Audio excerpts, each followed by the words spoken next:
आज हम लोग एनसीईआरटी क्लास 11 ज्योग्राफी के तीसरे अध्याय पृथ्वी की आंतरिक संरचना के महत्वपूर्ण ऑब्जेक्टिव क्वेश्चंस टर्म 1 एग्ज़ाम के लिए हम लोग देखेंगे। पहला क्वेश्चन है, पृथ्वी की त्रिज्या कितने किलोमीटर का है? उत्तर है 6370 किलोमीटर। नेक्स्ट है, पृथ्वी की आंतरिक संरचना संबंधी प्रत्यक्ष स्रोत कौन कौन से हैं? तो पृथ्वी की आंतरिक संरचना संबंधी प्रत्यक्ष स्रोत जो है ज्वालामुखी है, उल्कापिंड है और आंतरिक खुदाई है। प्रत्यक्ष स्रोत का मतलब हुआ वैसे स्रोत जिसको हम नंगी आँखों से देख सकें, यानी कि अपने से देख सकें, उसको प्रत्यक्ष स्रोत कहते हैं। नेक्स्ट है, पृथ्वी का सबसे गहरी खुदाई लगभग 12 किलोमीटर का कहाँ पर किया गया? तो ये जो खुदाई हुआ है वो एक कोला में हुआ है। ये कहाँ है कोला? तो आर्कटिक महासागर पास है। नेक्स्ट है, पृथ्वी की आंतरिक संरचना संबंधी अप्रत्यक्ष स्रोत के नाम बताएं। अप्रत्यक्ष जिसको हम देख नहीं सकते हैं वो अप्रत्यक्ष स्रोत हैं, जैसे तापमान, घनत्व और भूकंप। इसके जो है अप्रत्यक्ष स्रोत माने जाते हैं। एग्जाम में प्रश्न आ सकता है कि इनमें से कौन प्रत्यक्ष स्रोत है या कौन अप्रत्यक्ष स्रोत है, तो ये नाम याद रखना है। नेक्स्ट है, पृथ्वी का औसत घनत्व कितना है? तो औसत घनत्व जो डेंसिटी है पृथ्वी का वो है 5.5 ग्राम पर सेंटीमीटर क्यूब। पृथ्वी का औसत घनत्व है। पृथ्वी के धरातल पर घनत्व कम और जैसे जैसे हम कोर की ओर जाएंगे घनत्व बढ़ते जाता है। तो ये भी प्रश्न आ सकता है। तो ऊपर घनत्व कम होता है, नीचे घनत्व केंद्र के पास घनत्व अधिक हो जाता है। पृथ्वी की आंतरिक संरचना संबंधी सबसे सटीक जानकारी या सबसे वैज्ञानिक जानकारी किससे प्राप्त होती है? तो भूकंपीय तरंग से। नेक्स्ट है, भूकंप जहाँ उत्पन्न होता है उस स्थान को क्या कहते हैं? तो जहाँ पे भूकंप उत्पन्न होता है उसको फोकस कहते हैं। ये फिगर बताया गया है, ये जो है ये फोकस है, यहीं से भूकंप उत्पन्न हो रहा है। इसको हाइपोसेंटर भी कहते हैं। और भूकंप उत्पन्न होने के बाद धरातल पर जो सबसे नज़दीक धरातल होता है वहाँ पर सबसे पहले पहुँचता है। जहाँ सबसे पहले पहुँचता है उसको कहते हैं हम लोग ईपी सेंटर।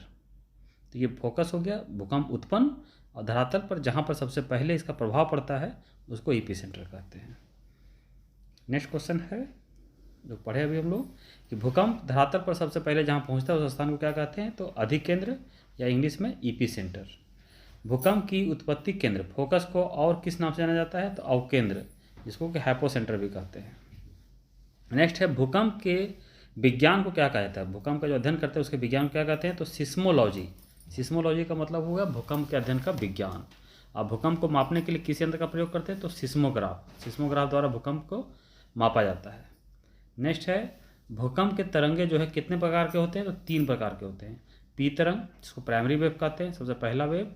एस तरंग जिसको सेकेंडरी वेव कहते हैं। एल तरंग जिसको लॉन्ग पीरियड या सरफेस वेव कहते हैं, इसको धरातलीय तरंग कहा जाता है।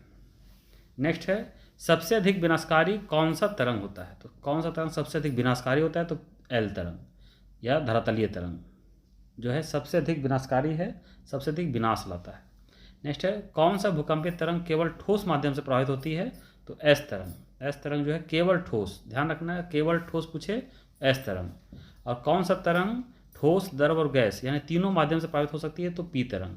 यहाँ पे एक क्वेश्चन आ सकता है एग्जाम में कि कौन सा तरंग द्रव से, तो भी पी तरंग, गैस से तो पी तरंग, या ठोस और गैस से या ठोस और द्रव से तो भी पी तरंग होगा।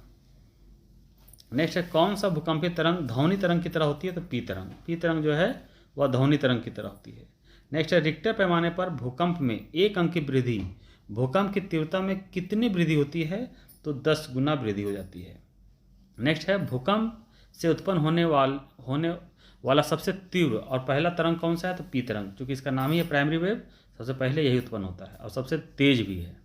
ध्यान रखना है सबसे तेज है, लेकिन विनाशकारी नहीं। विनाशकारी जो है वो एल तरंग है। वह क्षेत्र जहाँ भूकंप का प्रभाव नहीं पाया जाता है क्या कहते हैं? तो उसको भूकंप छाया क्षेत्र या शैडो जोन कहते हैं, यानी वहाँ भूकंप नहीं होता है। नेक्स्ट है, किस तरंग का छाया क्षेत्र सबसे अधिक होता है? तो एस तरंग का। एस तरंग का जो छाया क्षेत्र है वह सबसे अधिक होता है। हम लोग फिगर में देख सकते हैं कि ये एस तरंग का छाया क्षेत्र है, ये 105 डिग्री से लेकर यहाँ 180 फिर 105 डिग्री, यानी कि बहुत बड़ा है। और वही पी तरंग का छाया क्षेत्र देखें तो 105 से लेकर 145 तक है। तो ये डिग्री भी याद रखना है कि अगर डिग्री पूछ दे तो भी आंसर हम लोग लिख सकें। पी तरंग का छाया क्षेत्र का 105 से 145 तक 105 से 145 तक है दोनों और एस तरंग का 105 से लेकर 180, फिर 105 से लेकर 180 पूरा 100 यहाँ तक है ये। नेक्स्ट है, जब भूकंपित तरंगे को का अधिक केंद्र ईपी सेंटर जो है वो समुद्री अधः स्थल पर होता है तो उसे किस प्रकार का आपदा की उत्पत्ति होती है। यानी कि भूकंप जो आता है वो अगर समुद्र के अधः स्थल पर नीचे आए तो कौन सा आपदा लाएगी, तो सुनामी लाती है। सुनामी जो है जापानी भाषा का शब्द है, ठीक है। इसका मतलब होता है बहुत ऊंची जो लहर उठती है तो सुनामी कहते हैं। भारत में भी 2004 में सुनामी आया था, बहुत अधिक प्रभाव पड़ा था उसका। तो सुनामी से सर्वाधिक क्षति किस क्षेत्र में होता है? स्वाभाविक है, सुनामी जो समुद्र की लहरें हैं तो ये समुद्र तटीय क्षेत्रों में सबसे अधिक प्रभाव डालती है। नेक्स्ट है, भूकंपीय तरंगों के आधार पर पृथ्वी की आंतरिक संरचना को कितने भागों में बांटा गया? तो 3 भागों में, भूपरपट्टी, मेंटल और कोर, जिसको कि क्रस्ट, मेंटल और कोर कहते हैं। इसको इस फिगर से समझने का प्रयास करें हम कि ये पृथ्वी है, उसके अंदर जाएंगे हम तो सबसे ऊपर जो है परत ये भूपरपट्टी कहलाता है। उसके बाद देखें हम ये भूपट्टी के बाद ये तो मेंटल है ये, और ये कोर है। कोर को 2 भाग में बांटा गया है, आउटर और इनर, यानी ऊपरी कोर और आंतरिक कोर, या बाह्य कोर और आंतरिक कोर। ध्यान रखना, बाह्य कोर जो है ये माना जाता है कि ये तरल अवस्था में होगा। नेक्स्ट है, पृथ्वी के सबसे ऊपरी परत को किस नाम से जाना जाता है? तो भूपरपट्टी, फिगर में हम लोग देख चुके हैं, क्रस्ट भी बोलते हैं उसको सियाल भी कहा जाता है। इसमें क्यों? क्योंकि इसमें सिलिका और एल्युमिनियम की मात्रा अधिक होती है, इसलिए सियाल भी कहा जाता है इसको। ये जो है 0 से 100 किलोमीटर तक, यानी कि ये जो है हम लोग देख रहे हैं ये धरातल को 0 मानते हैं, तो 0 से अंदर जाएंगे हम 100 किलोमीटर तक, ये भूपरपट्टी का विस्तार है। नेक्स्ट है, मध्यवर्ती परत को किस नाम से जाना जाता है? तो उसको मेंटल कहते हैं, हम लोग देख चुके हैं। इसको सीमा के नाम से भी जाना जाता है क्योंकि सिलिका और मैग्नीशियम इसमें ज़्यादा पाया जाता है। ये याद रखना है, सिलिका मैग्नीशियम ये 100 से 2900 किलोमीटर तक इसका मेंटल का विस्तार है। नेक्स्ट है, पृथ्वी के केंद्रीय आंतरिक परत को किस नाम से जाना जाता है? तो उसको कोर कहते हैं या क्रोड कहते हैं। इसको नीफे भी कहा जाता है क्योंकि निकेल और फेरियम मतलब आयरन का ही एक प्रकार है फेरियम, तो निकेल और फेरियम की मात्रा अधिक पाई जाती है, इसलिए इसको नीफे भी कहा जाता है। Ni से निकेल और Fe से फेरियम। ये 2900 से लेकर 6370 किलोमीटर तक इसका विस्तार है। नेक्स्ट है, भूपरपट्टी और मेंटल के बीच के संक्रमण क्षेत्र को क्या कहा जाता है? तो उसको मोहो असंबद्धता कहा जाता है। यानी कि संक्रमण क्षेत्र है जहाँ पे भूपरपट्टी जो है ये समाप्त होती है और मेंटल शुरू होता है, तो बीच का जो संक्रमण क्षेत्र यानी कि दोनों का प्रभाव जहाँ पाया जाता है उसको असंबद्धता कहा जाता है। इसका नाम पड़ा है ए मोहोरविकिक के नाम पर, इन्होंने इसे ढूंढा था, इसीलिए इसको मोहो असंबद्धता या मोहो डिसकॉन्टिन्यूटी कहा जाता है। नेक्स्ट है, मेंटल और कोर के बीच के संक्रमण क्षेत्र को किस नाम से जाना जाता है? तो उसको गुटेनबर्ग असंबद्धता, जो कि इसको जो है खोजने वाले गुटेनबर्ग विचार थे, इसीलिए इसको गुटेनबर्ग डिसकॉन्टिन्यूटी कहा जाता है। नेक्स्ट है, मार्केली स्केल जो है, स्पेलिंग थोड़ा सा मिस्टेक है, ये सुधार लेना है। मार्केली स्केल पर भूकंप की तीव्रता कितने अंकों तक मापी जाती है? तो इसको 0 से 12 अंक तक। ध्यान रखना है कि मार्केली स्केल में हानि को मापते हैं और रिक्टर पैमाने पे भूकंप की तीव्रता को मापते हैं, ध्यान रखना है ये। तो रिक्टर स्केल में भूकंप की तीव्रता कितने अंकों? तो 0 से 10 अंकों में। नेक्स्ट है, पृथ्वी के आंतरिक भाग से जब गैस, राख या तरल पदार्थ का उद्भेदन होता है तो उसे कैसी क्रिया कहा जाती है? तो उसको ज्वालामुखी कहते हैं हम लोग। ज्वालामुखी से निकलने वाले तरल पदार्थ को क्या कहा जाता है? तो उसको लावा या मैग्मा कहते हैं। अब लावा मैग्मा में क्या अंतर है?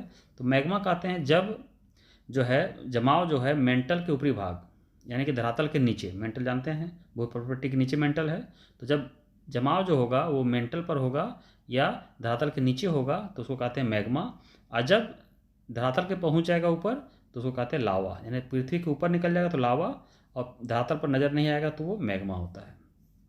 नेक्स्ट है, ज्वालामुखी विस्फोट के बाद धरातल पर विकसित गड्ढे को किस नाम से जाना जाता है? तो ज्वालामुखी कुंड कहते हैं या शंकु कहते हैं उसको कैल्डेरा कहा जाता है। नेक्स्ट है, ज्वालामुखी विस्फोट से निकलने वाला लावा जब जो है समकोण आकृति में जम जाता है तो उसे किस नाम से जाना जाता है? यानी कि जब समकोण में जमेगा तो उसको डाइक कहते हैं। डाइक मतलब पूरा लंबा जम जाता है समकोण में। नेक्स्ट है, लावा का जमाव जब लहरदार रूप से, यहाँ सुधार लेना है, अपनति और अभिनति में हो जाता है तो उसे किस नाम से जाना जाता है? तो उसको फैकोलिथ के नाम से जाना जाता है। ये फिगर बना हुआ है, इस फिगर में थोड़ा ध्यान से देखना है। ये मिश्रित ज्वालामुखी है, ये जब 2 जो है पर्दा चट्टानों के बीच लंबा जमता है तो उसको सील कहते हैं। ये देख रहे हैं हम, ये गुमताकार जम रहा है तो लेकोलिथ कहते हैं। तो इस तरह से अलग अलग नाम है। ये देखो ज्वालामुखी मेसा कहते हैं इसको। जब छोटा सा पर्वत बनेगा तो उसको बूटी कहते हैं, जो यहाँ दिया हुआ है। बूटी, जो रांची का बुट्टी मोड़ है वहाँ पर छोटे छोटे पर्वत पाए जाते हैं, इसलिए उसका नाम बूटी है। तो इस तरह से कुछ आकृतियाँ देख लेना है।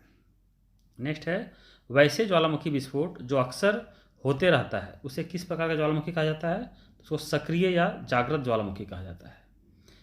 ठीक है, एक्टिव ज्वालामुखी इसको कहते हैं। इसका उदाहरण समझ लें। उदाहरण में है एटना जो इटली में है, और स्ट्राम्बुली।